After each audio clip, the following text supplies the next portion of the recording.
Department of Justice yesterday explained, the FBI set out to interview General Michael Flynn when they had no predicate for any investigation of any crime.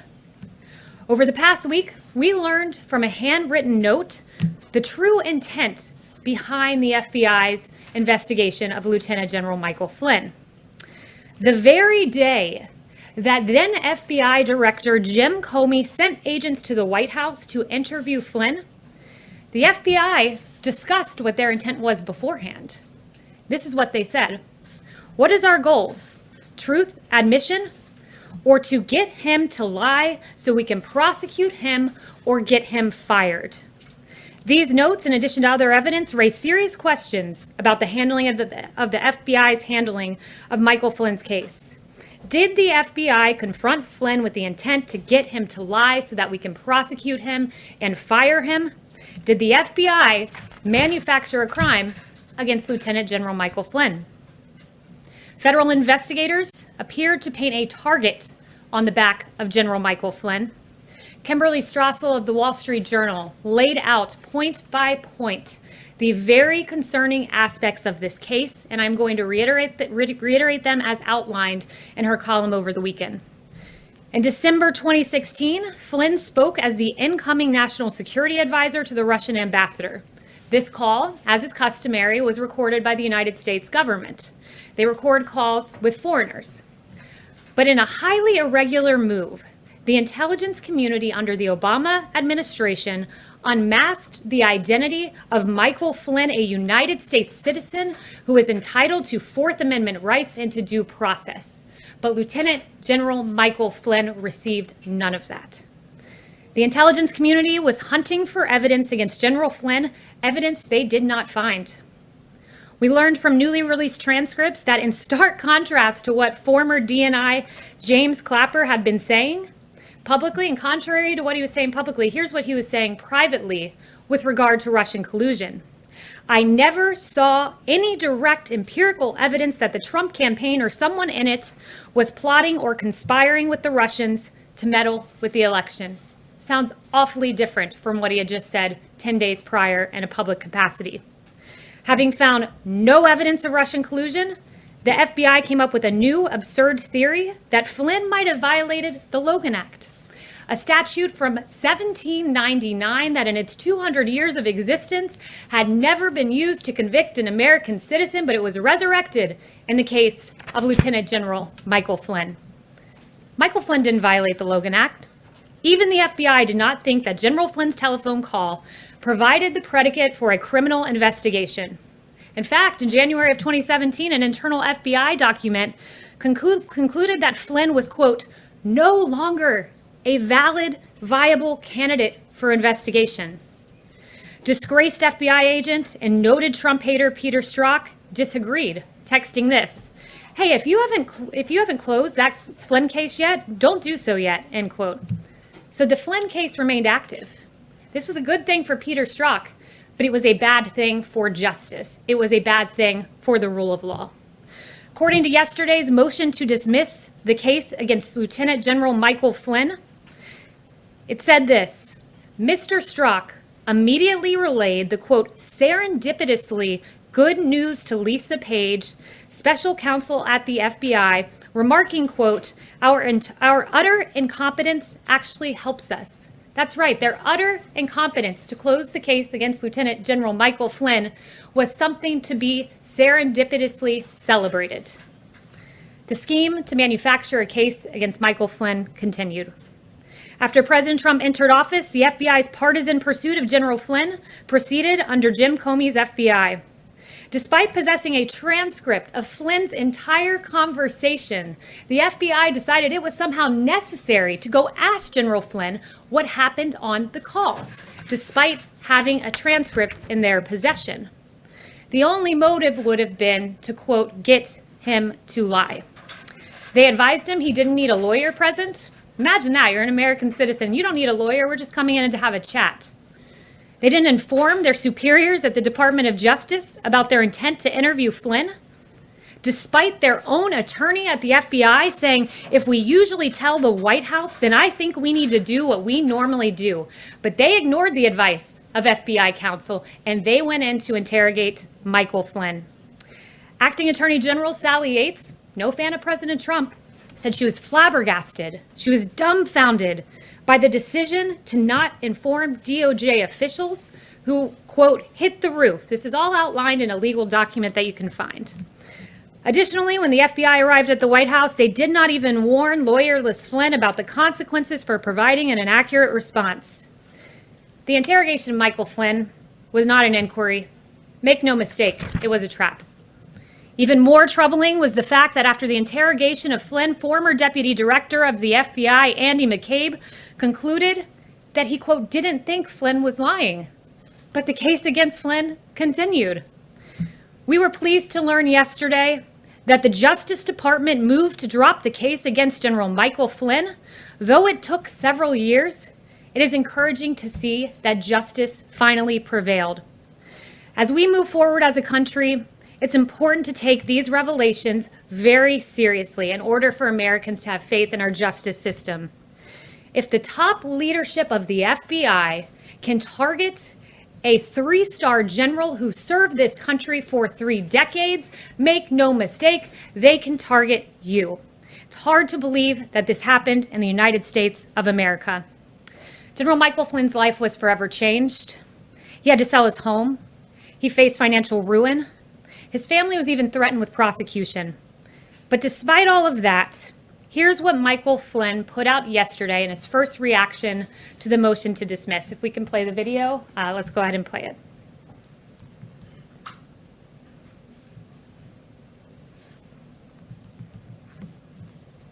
Don't think we have the video queued, but I encourage you all to go on General Flynn's Twitter feed, and what you'll see is a really beautiful video of his grandson talking about how much he loves this country and how everyone deserves justice for all, and how commendable that is for General Flynn at a time when he was so gravely wronged to say this: I still believe in this country, I still believe in America, I still believe in the principles that make this country the greatest on earth. And in the words of renowned political philosopher Baron de Montesquieu, there is no greater tyranny than that which is perpetrated under the shield of law and in the name of justice.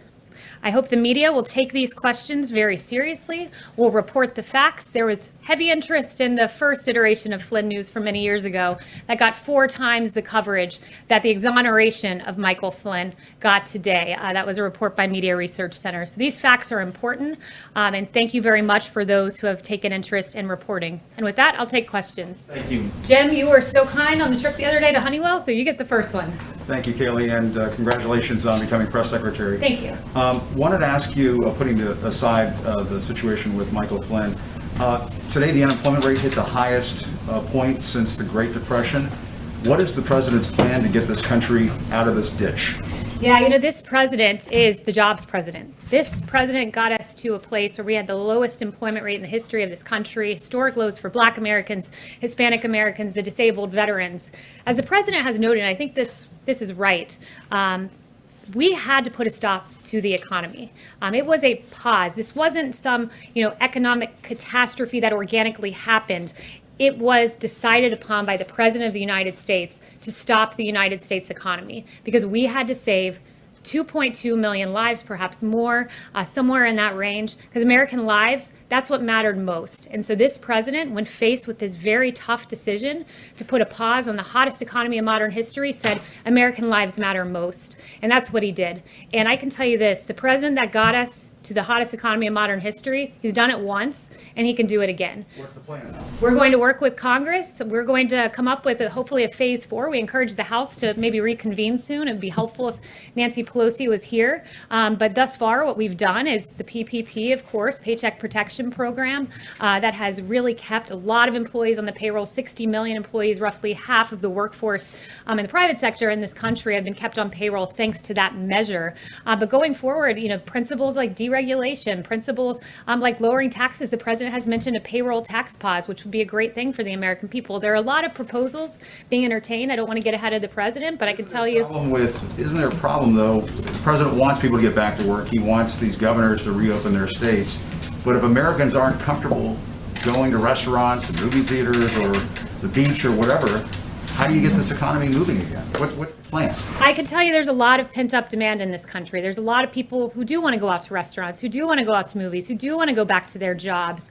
We see it and we hear about it every day. I don't think that that's a problem. I think people can trust that we have a president who wants to reopen and reopen safely. These are data-driven guidelines to reopening. The president has those in place, so there's no reason to be concerned because we have a president who always looks at the data, as Dr. Fauci and Dr. Birx have repeatedly noted. See? Kayleigh, there was a second confirmed case of COVID-19 at the White House today, apparently a member of the vice president's staff. That's 2 in 2 days in a building where people are being tested now, including the president and vice president. Every day they've had their temperature checked for months here. Why should the average American whose workplace doesn't have access to these rapid tests feel comfortable going to work if the White House isn't even safe for people? Well, look, this individual, there is a member of the vice president's team who is positive for coronavirus. We have put in place the guidelines that our experts have put forward to keep this building safe, which means contact tracing, all of the recommended guidelines we have for businesses that have essential workers, we're now putting in place here in the White House. So as America reopens safely, the White House is continuing to operate safely. Yes, John. Kayleigh, the president, of course, we saw go down to the World War II memorial with a group of 7 American heroes, all in their 90s. Did he give any consideration to wearing a mask, given that his valet just tested positive and he's with some of those in the most vulnerable population? Did he consider wearing a mask while he was with these veterans? Well, this president is regularly tested. This president will make the decision as to whether to wear a mask or not. I can tell you that those veterans are protected. They made the choice to come here because they've chosen to put their nation first. They wanted to be with their commander in chief on this momentous day, and it was their choice to come here. And I can tell you that the president always puts the safety of our veterans first and of the American people first. Well, how much exposure has he had to his valet? Can you give us a sense? I can just tell you that we've taken every single precaution to protect the president.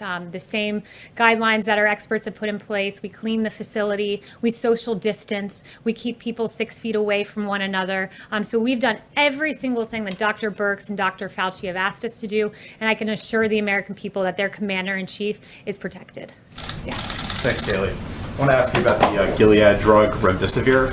Which government agency is in charge of distributing that drug, and is the White House satisfied with how that drug is being distributed around the country? Yeah, I actually just spoke with Dr. Birx about this. She is going to be working and consulting as to where this drug should go. She's the person who's constantly reviewing the numbers, constantly reviewing the data. I'm in task force with her every day, and she really has the best grasp as to how that should be distributed. So she will be one of the chief consultants as to how that drug is distributed, which I would note 1.5 million vials donated by Gilead. We're so thankful for that. This drug is promising, and we want to get it to the American people and to the areas that need it most. Ganesh? Hi, thanks so much and congratulations on the new gig. It's my Thank first you. time seeing you at the podium. And, I have 2 quick questions. The first one's about what's the possibility of the federal government getting involved in the Ahmaud Arbery case, given that Georgia doesn't have any hate crime laws? If it's proven that these men chased and killed Ahmaud Arbery because he was an African American and they racially profiled him, would the Justice Department consider getting involved? Look, first I want to say that my heart goes out to the family of Ahmaud. I can't imagine what they're going through right now. My heart breaks for this family.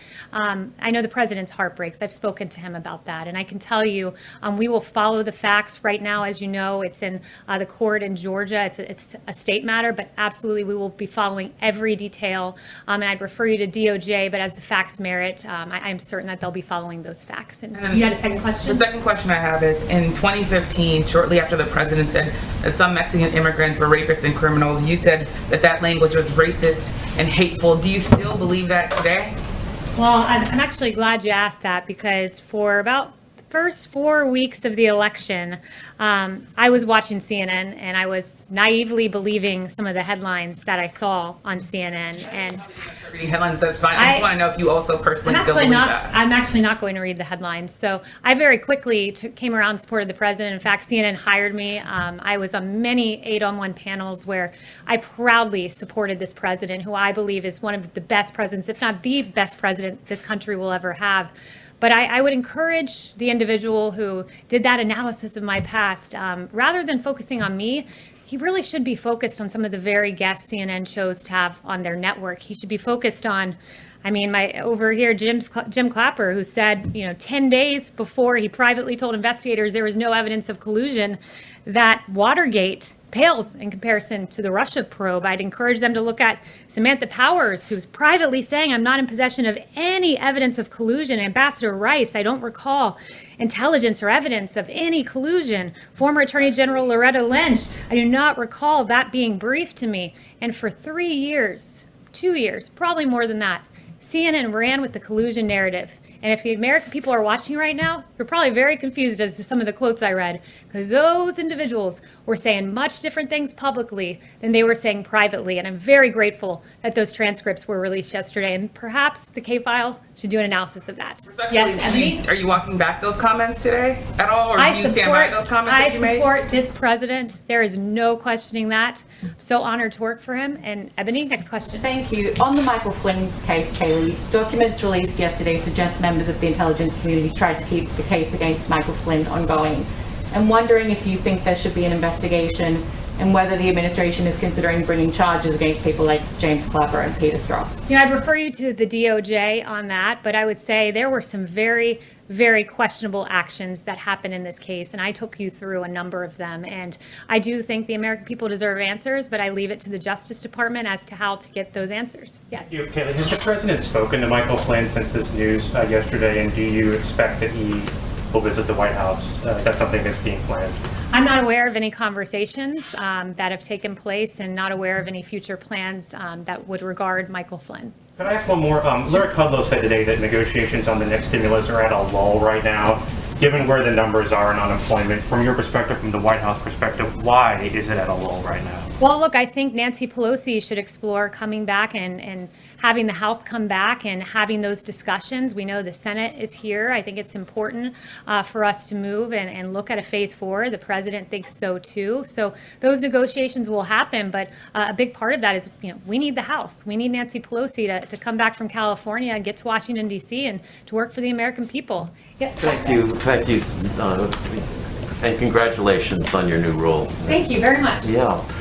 Following up on Jim's questions about getting the economy started again, does the president see the CDC guidelines as an obstacle to getting the country back up and running again?